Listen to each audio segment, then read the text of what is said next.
Welcome back to Thrifty Whiskey. I'm Josh. I'm Keith. And I'm Eric. And today we are drinking a whiskey that we don't know what it is.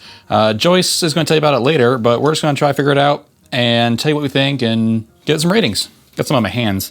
I got a pickle note. I can see that. Weird, but yes. Kosher dill. I was going to say dill, It's yeah. definitely dill. Like, it has that dilly herbal note. I'm glad I get that dill note on... Oh, it's for sure dill. What is this? Dill leads me into a direction, I'll tell you that. I'm waiting for a sip. I'm enjoying this nose for a minute longer. I got like a cola taste to it. I got that and a brown sugar baking spice. And pickle But juice. But yeah, I can see the cola. But like not like a good cola. Pickle juice. Yeah, a little bit of pickle juice, but cola. I mean like our I want to say RC cola. A little bit of water. I would say I think it brings out more of the vinegarness of pickles. Oh, that's what I want my whiskey to taste like. Yeah. Like vinegar. Well, to be fair, I didn't care for the dill either. I'm not a pickle guy. I don't like pickles. Oh, see, to me, I don't get any of that pickle anymore. I get much less of that pickle now. Much less of the dill. It's more just like generic whiskey, a little bit sweet. Oh. Speaking of sweet, water definitely sweetened that up a little Yeah, it did. Yeah, it did. Man. That was a lot bit. sweeter. And gives it a great finish. In all of these reviews, despite the fact that I drink primarily cocktails, there have been few whiskeys that I've been like, yeah, that's a great cocktail whiskey. This This one's for sure a great cocktail whiskey. Oh, especially with the cola note being so Yeah. forward when it was neat, that tells me right away, mix it with Coke or RC. Or if you're feeling weird, Pepsi. Okay, that's my default, but no, it's not true. Not for mixing. For drinking, Pepsi's my default. Yes. For mixing, Coke's my default. Yes. Yes, there's just something about... There's something about Coke that makes it a much better mixture. I than can tell you Pepsi. why. Yeah. Why? Coke's more acidic. Like mango Pepsi, that's the only Pepsi I'll use as a mixer. Doesn't It is that- friggin' delicious. We're gonna move on to our ratings. We're gonna talk about the nose, palate, and finish on a scale of 0 to 5. The nose, I thought the dill was intriguing, but I felt that there was no follow through with that, which really affects it. So I'm going to give the nose a 3, but I'm going to go 2.5 on the palate. I was expecting a little more follow through with the dill that I didn't get. With the finish, I'm also going to go with a 2.5. Nothing exciting. It was there. I do generally agree with you. I'm giving it a 3 on the nose. I like that dill. It was inviting. It was weird, but in a good way. Intriguing, I guess, is weird in a good way. It just, I don't know. It was something missing about that nose. It wasn't oomph enough to get me over that, like, average. Right. I will say, on the palate, I'm giving this one a 3.5, weighing towards the water being added, which is not normally the case. Normally, like, the without water is a better version. I thought it was better with water, and I think cutting that pickly dill note down a little bit, but still being present was good. It was very sweet, a very brown sugary. I like that a lot. On the finish, I'm giving it a 3. Nothing to write home about, nice and average.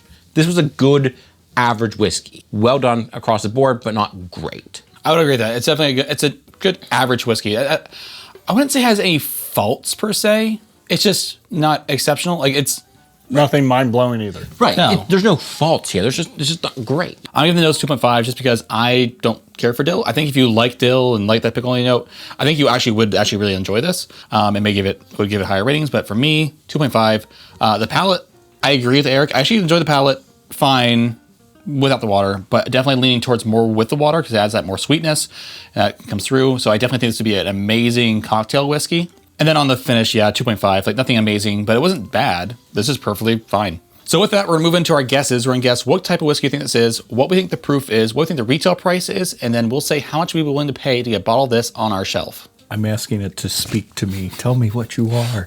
What's that? What's that? Hello? Huh? Oh yes, how do you? Yes, how do you? I'm doing fine, how are you? Oh, wait. I just got like a peanut note on the end there. Like a woody peanut note.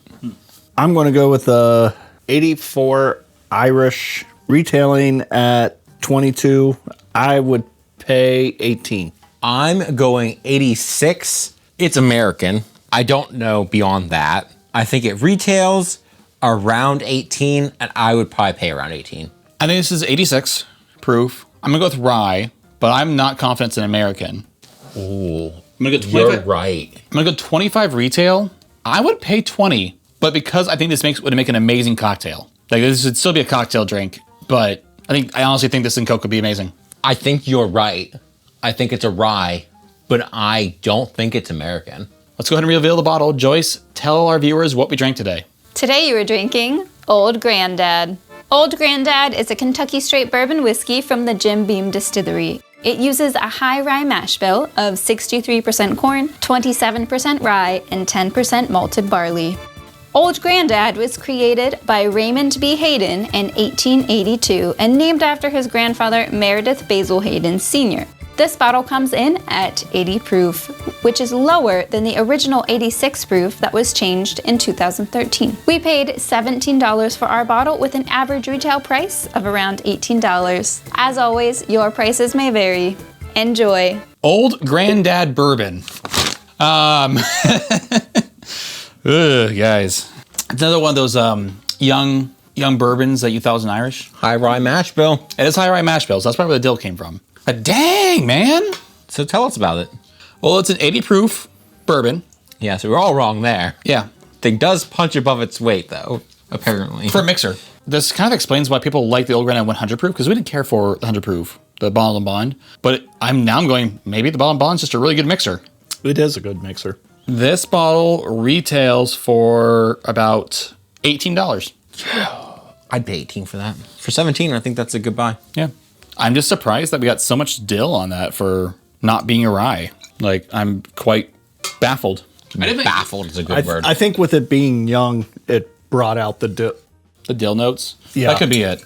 Because rye does age quickly. Based on the fact that I don't see it's Kentucky straight bourbon, and so far I am not seeing an age statement anywhere in the bottle. That does mean it's at least 4 years old. So, to be fair, this is supposed to be this is about the same price as Jim Beam. It's also from the Jim Beam Distillery, just it's a high rye mash bill instead of their normal mash bill. So this is basically on par with Jim Beam as far as age and price and such and what have you. I think honestly, I would go a couple dollars more and get the bib. That's what we think of this one. Let us know in the comments what you think of this particular whiskey. If you want to support us, go ahead and hit that thanks button or join our channel membership so you can see uncut, unfiltered episodes from when we start the whiskey video till we toast. And a little bit before and after. At the toast? A little bit there before and after. Because I think there's more after the toast. And until next time, may the wind's fortune sail you. May you sail a gentle sea. May it always be the other guy who says, This drink's on me.